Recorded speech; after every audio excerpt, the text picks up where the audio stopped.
It's about fucking rock and roll, you know what I mean? Balls, not fucking. Look how good.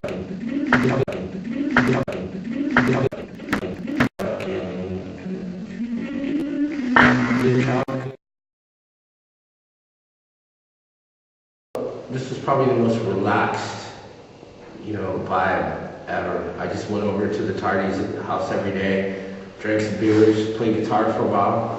Then we played basketball or something, and maybe play a little more. Like go home, come back the next day. We just recorded millions of guitar tracks, and then sat around later and just picked the ones that we liked. So, I've been recording since I was 11 years old. I don't really think of it as this pressure or this thing. I just play guitar. You know what I mean? Some people cook. It's natural for them to go cook. And playing guitar is just what I do, so I don't ever even think of things like that, like what you asked me.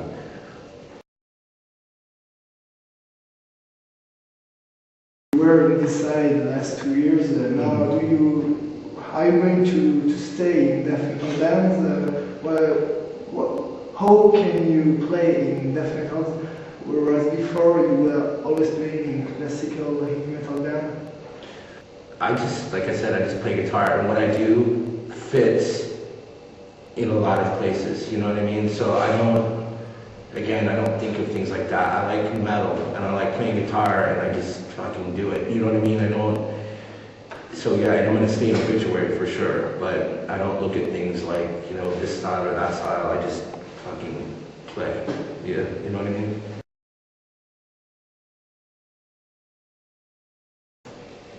The general atmosphere of this album is very heavy and squalid, but there are also some hardcore touches here and there.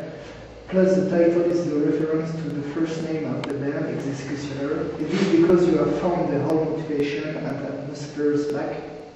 Well, we just kind of feel that, yeah, we're like our own entity now, like we were back when we were Executioner. We had no record label, we had no people over our heads telling us what to do, and it just was a more relaxed vibe that we're kind of a free agent. I mean, the album title really came from us seeing the cover that was drawn. The record was written, the songs were done, everything was pretty much finished.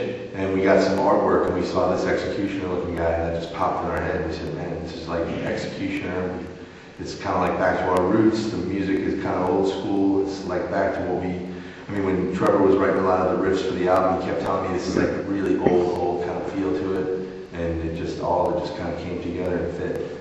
And also at the same time, the worst thing that we have to do is to come up with a title for a song or an album or anything. It's the hardest thing probably for us as a band to do. We can write a record all day long, but just to come up with titles and all that stuff, it's like it seems we just go around in circles. And that just popped out, we took it and went with it, and I think it's perfect. Do you meet the period of tape trading and stuff? Do you listen to new or recent metal bands?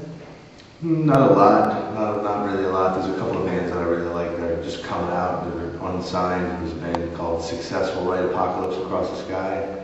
Really good band. Behemoth is a good band. I like them a lot. My favorite band of like the last 10 or 15 years is Soilwork. I fucking love Soilwork. I like Children of Bodom, Arch Enemy, but I still like to listen to Judas Priest and Black Sabbath and Iron Maiden and UFO and Deep Purple. Yeah, we jam on AC/DC every night before we go on stage. I mean, you can take the boy out of the country, but you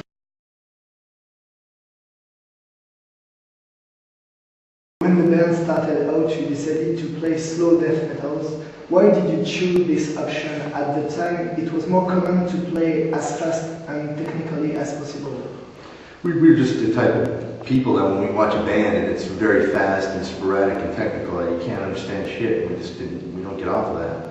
We play music with just heavy and slow, you can feel it, you can feel the vibe in the crowd, you can just feel it, it just kind of comes at you, and that's what we like, that's what we do.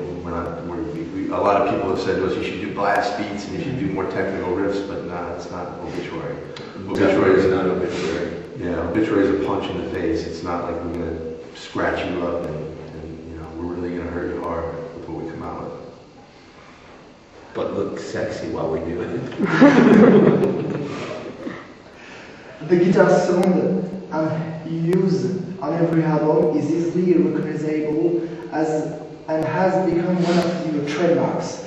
Do you use a particular pedal to obtain the sound, or do you rework the sound on the CD?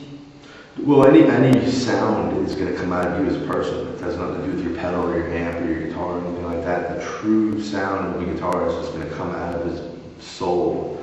And I think that's where we capture our sound. Everybody tries to mimic it or tries to buy the same amp or pedal or this or that. Unless you're us and you have the vibe that we have and you carry, that's the only way you're going to get that sound.